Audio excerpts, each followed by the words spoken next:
تبلیغی جماعت ہمارے محلے میں آئی تو ہم گشت کے لیے نکلے. میں چھوٹا تھا تو ان کے ساتھ نکل گیا گشت کے لیے.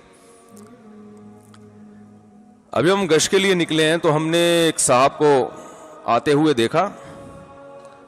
وہ دروازے سے نا, جو مین گیٹ ہے, جو ہمارے کراچی کی اصطلاح میں جس کو چوڑی گلی کہا جاتا ہے, وہ چوڑی گلی سے وہ گھر کے اندر داخل ہوئے.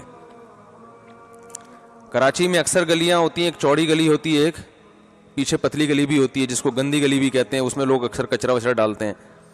اکثر جگہوں پر وہ پتلی گلیاں بھی ہوتی ہیں. تو ہم نے دیکھا کہ وہ مین گیٹ سے ہمارے سامنے داخل ہوئے. جیسے ہی وہ داخل ہوئے فوراً جماعت پیچھے پہنچ گئی, دروازہ بجایا, ان کا نام لیا کہ بھائی وہ صاحب اندر ہیں. ایک بچہ آیا, بچے سے پوچھا بیٹا ابو ہیں گھر پہ؟ بچہ بھی بڑا ہوشیار تھا, وہ اندر گیا پوچھنے کے لیے ابو سے کہ آپ ہیں یا نہیں ہیں. ٹھیک ہے,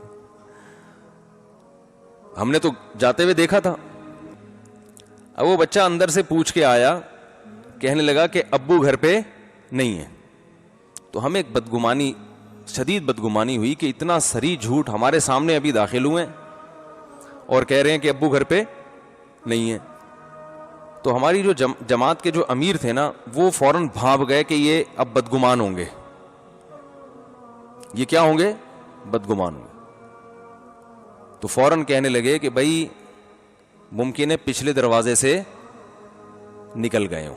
اور یہ ممکن ہے, بعض دفعہ انسان بہت اسپیڈ میں آتا ہے, ایک گیٹ سے داخل ہوا, کوئی کام یاد آیا اور پتلی گلی سے, پتلی گلی تو بنائی اس لیے جاتی ہے ایمرجنسی کاموں کے لیے نا.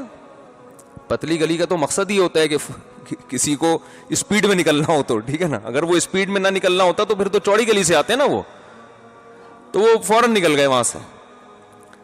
تو میری عمر اس وقت 12-13 سال ہوگی. مجھے ان کا یہ جملہ بڑا اچھا لگا.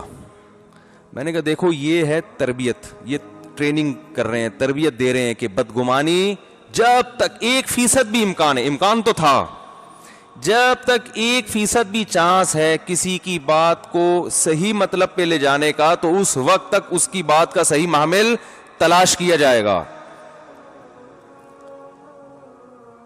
ورنہ کیا ہوتا ہے, نفرت پھیلتی کہ نہیں پھیلتی؟ ہمارے دل میں ہمیشہ کے لیے ان صاحب کے بارے میں آتی ہے کہ یہ جھوٹ بولتے ہیں.